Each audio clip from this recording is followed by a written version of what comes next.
Hi dear students, ഇന്നത്തെ നമ്മുടെ ക്വസ്റ്റിന് current electricity എന്ന് പറയുന്ന ചാപ്റ്ററിൽ നിന്നാണ് വന്നിരിക്കുന്നത്. അപ്പം നമുക്ക് ക്വസ്റ്റ്യൻ നന്നായിട്ടൊന്ന് വായിച്ചു നോക്കാം. Figure shows a plot of current I flowing through the cross section of a wire versus time t. Use the plot to find the charge flowing in 10 second through the wire. അതായത് നമുക്ക് current time graph തന്നിട്ടുണ്ട്. നമുക്ക് കണ്ടുപിടിക്കേണ്ടത് 10 സെക്കൻഡിൽ ഈ കണ്ടക്ടറിലൂടെ flow ചെയ്യുന്ന ചാർജിന്റെ എമൗണ്ടാണ്. ഈ ഒരു പ്രീവിയസ് ഇയർ ക്വസ്റ്റ്യൻ ഒരു ഡയറക്റ്റ് ക്വസ്റ്റ്യൻ ആണ്. നമുക്ക് ഒറ്റ ഒരു കൺസെപ്റ്റ് അറിഞ്ഞിരുന്നാൽ നമുക്ക് ഇതിന്റെ ആൻസറിലേക്ക് പെട്ടെന്ന് തന്നെ കിടക്കാം. അപ്പൊ എന്താണ് ആ കൺസെപ്റ്റ്? നമ്മൾ അറിഞ്ഞിരിക്കേണ്ട ഒരു ഫോർമുല എന്താണ്? Charge flowing through A conductor.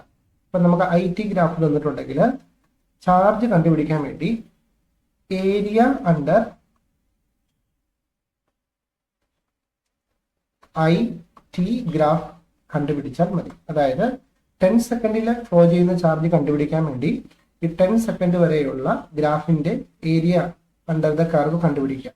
അപ്പൊ ഏരിയ അണ്ടർ ദ കർവ് കണ്ടുപിടിക്കാൻ നമുക്ക് ഇവിടെ നോക്കിയാൽ മനസ്സിലാകും. ഇവിടെ 0 to 5 സെക്കൻഡ് ഒരു ട്രയാങ്കിൾ പോർഷൻ ഉണ്ട്, 5 to 10 സെക്കൻഡ് പോർഷൻ ഒരു സ്ക്വയർ പോർഷൻ ഉണ്ട്. അപ്പൊ ഇവിടെ രണ്ട് ഏരിയാസ് ഉണ്ട്. അപ്പൊ total area under this curve, ഈ ഷെയ്ഡ് ചെയ്ത് വെച്ചിരിക്കുന്ന കംപ്ലീറ്റ് പോർഷനിലെ ഏരിയ ആണ് നമുക്ക് കണ്ടുപിടിക്കേണ്ടത്.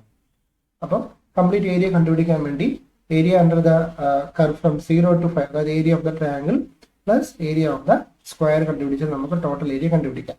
അപ്പൊ നമുക്ക് ആദ്യം area under the triangular portion, അതായത് area involving the triangle portion കണ്ടുപിടിക്കുന്നതിന് വേണ്ടി നമുക്ക് ഏത് ഫോർമുല ഉപയോഗിക്കാം?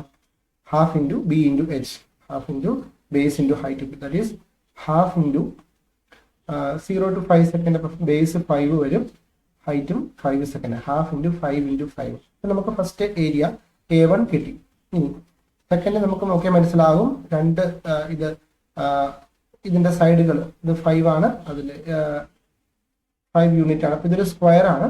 ഇതിന്റെ ഏരിയ കണ്ടുപിടിക്കാൻ വേണ്ടി side into side, that is 5 into 5. അങ്ങനെ നമുക്ക് A2 കിട്ടും.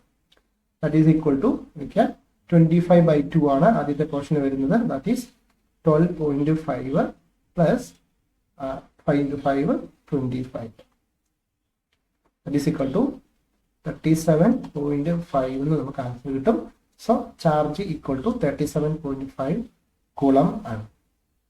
നമുക്ക് ക്വസ്റ്റ്യൻ ചിലപ്പോൾ find the charge flowing through the conductor during a time period of 5 second ആയിരിക്കും ചോദിക്കുന്നത്. അങ്ങനെയാണെങ്കിൽ നമുക്ക് ഈ A1 മാത്രം കണ്ടുപിടിച്ചാൽ മതിയാവും. ദാറ്റ് ഈസ് 12.5 എന്നായിരിക്കും നമുക്ക് അപ്പോൾ ആൻസർ കിട്ടുന്നത്. ഇവിടെ നമുക്ക് 10 സെക്കൻഡിലെ ടോട്ടൽ ചാർജാണ് കണ്ടുപിടിക്കേണ്ടത്.